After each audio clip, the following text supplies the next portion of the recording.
A couple of weeks ago, I went to a rugby match with my partner, her father, and my father. Haven't been to a rugby match in years. I'm Welsh, and I just don't get rugby. I'm a football fan, but my father loves rugby, so I thought, oh, we'll go down. We haven't been for a while, and if you watch my other videos, you'll know that I get very anxious and panicky to the point where, well, it's bad. Anyways, when it's busy, and we went there, and there were about 4,500 people in the stadium, and I hadn't felt that.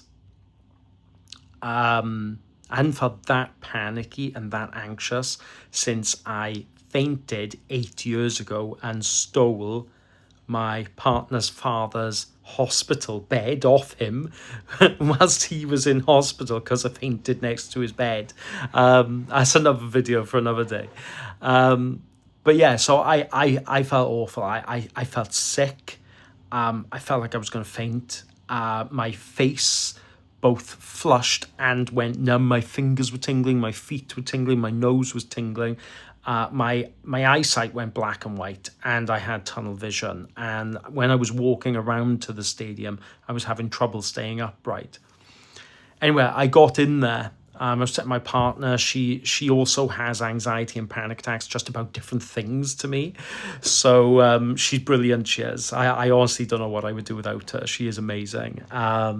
And we complement each other well. But when I was in there then, struggling to deal with the physical effects of it, I've learned grounding techniques.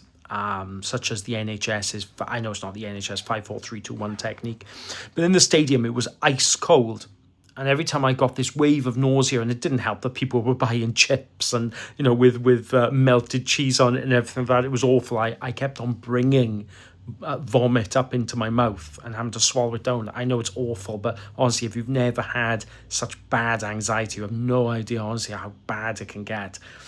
And I needed to go to the toilet all the time. I felt I needed to pee constantly. It was awful. But what saved me was the constant feeling of the ice cold breeze on my cheeks. I would close my eyes and remind myself to just feel the breeze.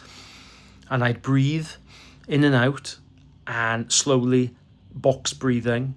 And then I'd feel the breeze, that ice coldness on my cheeks, making them red. And then the anxiety would drop quickly. It would. And then it would come back in waves, but that really does help. Grounding techniques if you have anxiety.